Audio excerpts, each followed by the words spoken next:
దాత్రి టీవీలో మీ personal interview కోసం, వ్యాపార ప్రకటనల కోసం ఈ నెంబర్కి సంప్రదించండి.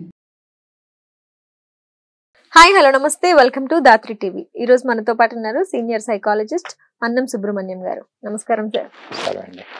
సార్, మనం కొంతమందిని చూసుకుంటే సైకలాజికల్ ప్రాబ్లం వల్ల వాళ్ళు కొన్ని ఇయర్స్ మందులు వాడినా కూడా ఆ ప్రాబ్లం నుంచి బయటపడలేరు. కానీ మీ దగ్గరికి వస్తే మాత్రం అలాంటి మందులు అవసరం లేకుండా, ఏ మందులు ఇవ్వకుండా కూడా మీరు థెరపీ ద్వారా, సైకాలజీ థెరపీ ద్వారా, సైకాలజీ కౌన్సిలింగ్ ద్వారా కూడా వాళ్ళకి ఆ ప్రాబ్లమ్ని క్లియర్ చేస్తున్నారు.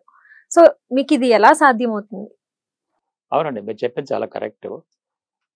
చాలామంది పాపం కొన్ని సంవత్సరాల మందులు వాడి ప్రాబ్లం సాల్వ్ కాక ఇటు కెరియర్ లైఫ్ కూడా స్పాయిల్ చేసుకుంటున్నారండి.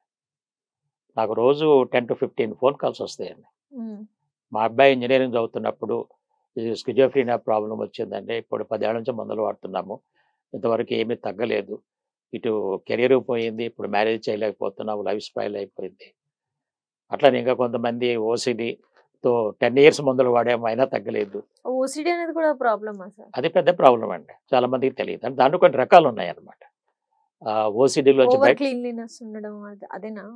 అవునండి, అబ్సెసివ్ కంపల్సివ్ డిజార్డర్ అంటారు దాన్ని. దాంట్లో రకరకాలు ఉంటాయి అన్నమాట. కొన్ని మనం ఇక్కడ డిస్కస్ చేయకూడదు.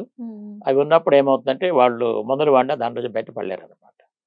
అదేవిధంగా బైపోలర్ అని ఒక ప్రాబ్లం ఉంది, చాలా వైలెంట్ బిహేవియర్ ఉంది, కొన్ని సందర్భాల్లో బాగా డిప్రెస్ అవుతుంటారు. అట్లనే సివియర్ డిప్రెషన్.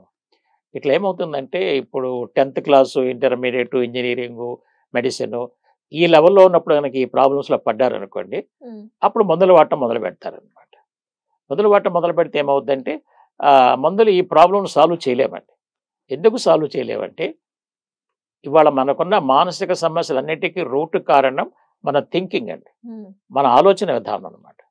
అంటే బయట జరిగే వాటిని మనం ప్రాపర్గా, మన బ్రెయిన్ ప్రాపర్గా ఇంటర్ప్రెట్ చేయకపోవటం వల్ల ఈ యాంగ్జైటీకి, టెన్షన్కి, స్ట్రెస్కి, డిప్రెషన్కి, ఓసిడికి అంటే గురవుతున్నారనమాట. అంటే ప్రాబ్లం ఎక్కడుంది? థింకింగ్లో ఉంది, అంతే కదా. ఇప్పుడు మనం మెడిసిన్స్ ఇస్తున్నాము, మరి ఏ మెడిసిన్ కూడా థింకింగ్ని మార్చలేదు కదా, ఆలోచనలు మార్చలేదు కదా. మరి మెడిసిన్స్ ఎందుకు వాడుతున్నారంటే ఇంతకుముందు వీటికి బాగా రీసెర్చ్ చేసి సరైన కౌన్సిలింగ్ ఇచ్చిన వాళ్ళు ఎవరు లేరండి. నేను ఇంజనీరింగ్ చేసి సైకాలజీలోకి వచ్చాను కాబట్టి నేను సైకాలజీలో మాస్టర్స్ చేసి, ఎంఫిల్స్ చేసి, దీని మీద బాగా రీసెర్చ్ చేసి ఈ ప్రాబ్లమ్స్ అన్నిటికీ సొల్యూషన్స్ ఒక ప్రాసెస్ డెవలప్ చేశానండి. ఆ ప్రాసెస్ ద్వారా మందులు వాడని వాళ్ళైనా, మందులు వాడిన వాళ్ళకైనా నేను సైకలాజికల్ కౌన్సిలింగ్ ద్వారా మంచిగా చేస్తున్నాను. ఎందుకు మంచిగా చేయగలుగుతున్నామంటే వాళ్ళ ప్రాబ్లం థింకింగ్లో ఉంది కాబట్టి.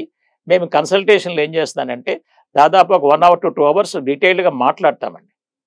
ఫస్ట్ పేరెంట్స్ డీటెయిల్గా మాట్లాడతాం, అసలు ఈ అబ్బాయిని ఎలా పెంచారు, ఈ అబ్బాయి బిహేవియర్ ఎలా ఉంది, ఇతని నేచర్ ఏంటి, ఓకే, ఏం ప్రాబ్లమ్స్ ఫేస్ చేశాడు, అసలు దీంట్లో ఎలా పడ్డాడు, ఇవన్నీ పేరెంట్స్ దగ్గర తీసుకుంటామండి.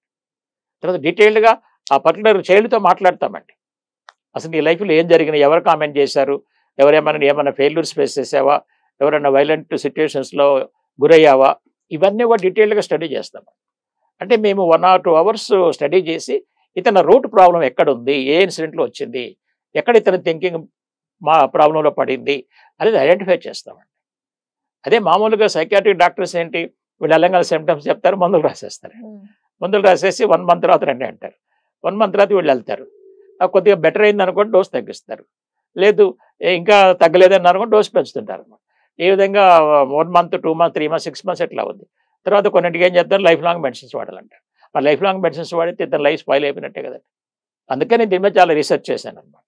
సో వాళ్ళ ప్రాబ్లం థింకింగ్లో ఉంది కాబట్టి నేను థింకింగ్ అనే సబ్జెక్ట్ తీసుకొని ఒక 25 years దాని మీద స్టడీ చేసి ఇవాళ స్కిజోఫ్రీనియా అయినా, బైపోలర్ అయినా, ఓసిడి అయినా, సివియర్ డిప్రెషన్ అయినా, యాంగ్జైటీ డిజార్డర్స్ ఏమున్నా సరే వాళ్ళ థింకింగ్ను స్టడీ చేసి కౌన్సిలింగ్ ద్వారా, ఈ కౌన్సిలింగ్లో వాళ్ళకి రైట్ థింకింగ్ నేర్పుతామండి, రైట్ నాలెడ్జ్ ఇస్తామన్నమాట.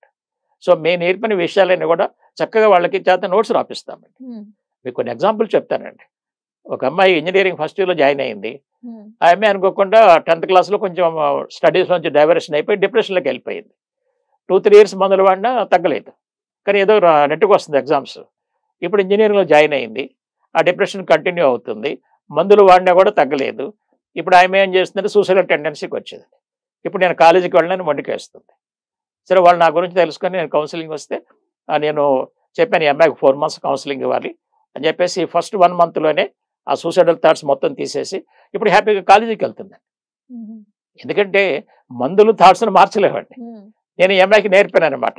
అసలు సూసైడల్ థాట్స్ నీకు ఎందుకు వస్తున్నాయి, బ్రెయిన్ ఎందుకు క్రియేట్ చేస్తుంది, ఓకే, అసలు ఎందుకు సూసైడ్ చేసుకోవాలి, కారణాలు రకరకాలు చెప్తారు, అవి రీజనబుల్లా, ఒకవేళ చేసుకుంటే తర్వాత ఏమవుతుంది, కాన్సిక్వెన్సెస్ ఏంటి, ఇవన్నీ వాళ్ళకి నేర్పుతాం అనమాట. నేర్పి ఎంతవరకు తీసుకొస్తామంటే నేను జీవితంలో ఎప్పుడు సూసైడ్ చేసుకోవాల్సిన అవసరం లేదు అన్నంతవరకు కౌన్సిలింగ్ ఇస్తామండి. ఆమె అక్కడ నేర్పాము, ఈరోజు చక్కగా కాలేజీకి వెళ్ళి బాగా చదువుకుంటుందండి. మరి మీరు ఎన్ని మందులు వాడినా ఎన్ని సంవత్సరాలు వాడినా ఈ థింకింగ్ మారదు కదా. మరి సూసైడ్ అనేది ఎప్పుడు జరుగుద్ది ఎవరికి తెలియదు, అన్ప్రెడిక్టబుల్ బిహేవియర్ అంటాం అనమాట. అట్లా చాలామంది ఇంజనీరింగ్ స్టూడెంట్స్ వాళ్ళు ఈ ప్రాబ్లమ్స్ వల్ల సరిగా చదవక బ్యాక్లాగ్స్ వచ్చి ఓకే ఫెయిల్ అవుతుంటారు. అటువంటి వాళ్ళు మన దగ్గర తీసుకొస్తే వాళ్ళు ఫస్ట్ కౌన్సిలింగ్ ఇచ్చి ఆ సైకలాజికల్ ప్రాబ్లం నుంచి బయటికి తీసుకొస్తారండి. బయటికి తీసుకొచ్చి తర్వాత వీళ్ళు సబ్జెక్ట్స్ ఎలా అండర్స్టాండ్ చేసుకోవాలి, ఈ పోయిన పరీక్షలు ఎలా పాస్ అవ్వాలి అంటే నేను వాళ్ళకి ఏం చేస్తుంటానంటే సబ్జెక్ట్స్ వైజ్ కూడా కౌన్సిలింగ్ ఇస్తానండి. ఒకసారి ఒక ఎంబీబీఎస్ అమ్మాయి కూడా ఇట్లా డిప్రెషన్లోకి వెళ్ళిపోయింది, లవ్ ఫెయిల్ అని చెప్పేసి. ఇక ఆమె 2 months ఎగ్జామ్స్ ఉన్నాయి, పరీక్ష రాసే స్థితిలో లేదండి. మరి న్యాచురల్గా అయితే వాళ్ళు సైకాట్రిస్ట్ డాక్టర్ మందులు తీసుకోవాలి, కానీ మెడికల్ కాలేజీలో చదువుతారు కాబట్టి. మరి మందులు వేసుకుంటే మొత్తం వచ్చింది, మొత్తం వస్తే పరీక్షలు రాయలేరు. ఎవరో చెప్తే వాళ్ళ మదరు నా దగ్గర కౌన్సిలింగ్ పంపించింది అనమాట. మరి అది కొంచెం సీరియస్గా ఉంది, ఎగ్జామ్స్ ఉన్నాయి కాబట్టి మామూలుగా అయితే మేము వీక్లీ ఒక సెషన్ తీసుకుంటామండి. అమ్మాయికి డైలీ సెషన్స్ తీసుకొని 10 daysలో ముందు ఆ సీవియర్ డిప్రెషన్ నుంచి బయటికి తీసుకొచ్చారండి. ఆ మిగతా 1.5 to 2 months ఈ అమ్మాయికి సబ్జెక్ట్స్ ఎలా అర్థం చేసుకోవాలి, సబ్జెక్ట్స్ ఎలా చదవాలి, ఎలా ప్లాన్ చేసుకోవాలి, ఓకే, ఎగ్జామ్స్ ఎలా రాయాలి, లాస్ట్ ఎగ్జామ్ వరకు అమ్మాయి గైడెన్స్ ఇచ్చారు. పరీక్షలు రాసింది, 2 months తర్వాత రిజల్ట్స్ వచ్చినాయి, ఫస్ట్ క్లాస్లో పాస్ అయింది. అదే కనుక అమ్మాయి మందులు వాడింటే ఈ 2 months మత్తులో తూగేది, పరీక్షలు రాయలేదు, పరీక్షలు ఫెయిల్ అయిపోయేది, మరి లైఫ్ మొత్తం డైరెక్షన్ మారిపోయిందా మారిపోలేదా. కాబట్టి మేమేం చెప్తున్నామంటే మానసిక సమస్యలకు రూట్ కారణం థింకింగ్ కాబట్టి ఈ థింకింగ్ని ఏ మందు కూడా మార్చలేదు. ఇది అందరూ తెలుసుకోవాలండి. ఎందుకంటే చాలామంది ఎడ్యుకేటెడ్ పీపుల్కి కూడా ఏంటంటే మందులు వేసుకుంటే తగ్గుతాయి, మందులు వేసి తగ్గుతాయి ఒక రాంగ్ థింకింగ్ ఉందండి.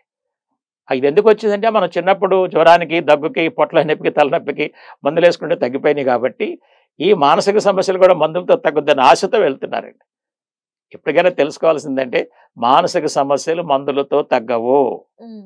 ఎందుకంటే ఏ మందులు కూడా ఆలోచనలు మార్చలేవు కాబట్టి దానికి సైకలాజికల్ కౌన్సిలింగ్ ఆర్ సైకోథెరపీ ద్వారా ఆయన ఆలోచన విధానాన్ని కనుక మనం మారిస్తే మనం చక్కగా వాళ్ళకి మంచి లైఫ్ ఇవ్వచ్చండి. ఇప్పుడు నేను ఎంతోమంది స్కిజోఫ్రీనియా పేషెంట్స్ని, బైపోలారు, ఓసీడీ అయితే లెక్కలేనంత మందినండి 10 years 20 years మందులు వాడిన వాళ్ళు కూడా ఈ మధ్య చాలామందిని మంచిగా చేశానండి. ఇక డిప్రెషన్ అయితే కొన్ని వందల మందినండి. ఓకే, సో కాబట్టి వీటన్నిటికి కూడా మందులు లేకుండా మనం సొల్యూషన్ ఇవ్వచ్చు. ఇది ఎలా ఉంటుందంటే మందులు వాడకుండా కనుక మా దగ్గరికి వస్తే 2 to 4 monthsలో ఏ సమస్యకైనా మంచిగా వాళ్ళని బయటకు తీసుకొస్తాం. ఆల్రెడీ మందులు కనుక వాడి వచ్చారనుకోండి వాళ్ళకి 6 months to 1 year టైం పడుతుందండి. దాన్ని ముందుగానే ఎక్స్ప్లెయిన్ చేస్తాం వాళ్ళకి. తర్వాత ఇంకొకళ్ళు ఏమనుకుంటున్నారంటే మరి మేమేమో మందులు మానిపిస్తామని ఒక రాంగ్ థింకింగ్ ఉంది. మందులు వాడే వాళ్ళని మేము అసలు మందులు మానిపించమండి, ఆ మందులు కంటిన్యూ చేసుకోమని చెప్తామండి. చేసుకుంటూ కౌన్సిలింగ్ ద్వారా మీరు మెంటల్గా స్ట్రాంగ్ అయిన తర్వాత మెల్లమెల్లగా మీ డాక్టర్ దగ్గరికి వెళ్ళి డోసేజ్ తగ్గించుకుంటూ రండి. దీంట్లో పర్ఫెక్ట్ అయిన తర్వాత డోసేజ్ క్లోజ్ చేసుకోండి. మళ్ళీ మీకు లైఫ్లో మందులు అవసరం ఉండదండి. ఎందుకంటే మేము నేర్పిన ప్రతి విషయం నోట్స్ రాపిస్తా ఉన్న వాళ్ళకి. ఇది చదువుకుంటూ ఉంటే ఈ కొత్త థింకింగ్ బ్రెయిన్లోకి వెళ్ళి ఆ బ్రెయిన్ కొత్త థింకింగ్ తీసుకొని కొత్త బిహేవియర్ వస్తుంది అనమాట. ఇదంతా కూడా నేను సిబిపి కాన్షియస్ బ్రెయిన్ ప్రోగ్రామింగ్ అని ఒక టెక్నిక్ డెవలప్ చేశాను నా ఓన్గా. ఈ టెక్నిక్ ద్వారా లాస్ట్ 22 years కొన్ని వందల మందిని ఈ ప్రాబ్లమ్స్ నుంచి బయటకు తీసుకొచ్చాను, ఎలాంటి మెడిసిన్స్ లేకుండా. యాక్చువల్గా చాలా ఇన్ఫర్మేటివ్ సార్. మెడిసిన్స్ ఏదైనా కూడా మెడిసిన్ యొక్క రీజన్, మెడిసిన్ యొక్క సొల్యూషన్ అనుకునే వాళ్ళకి ఈ వీడియో చూసాక అన్నిటికీ మెడిసిన్తోనే పని అవ్వదు అనేది అయితే అర్థమవుతుంది. ఇంత మంచి ఇన్ఫర్మేషన్ మాతో షేర్ చేసినందుకు thank you so much sir. Thanks అండి.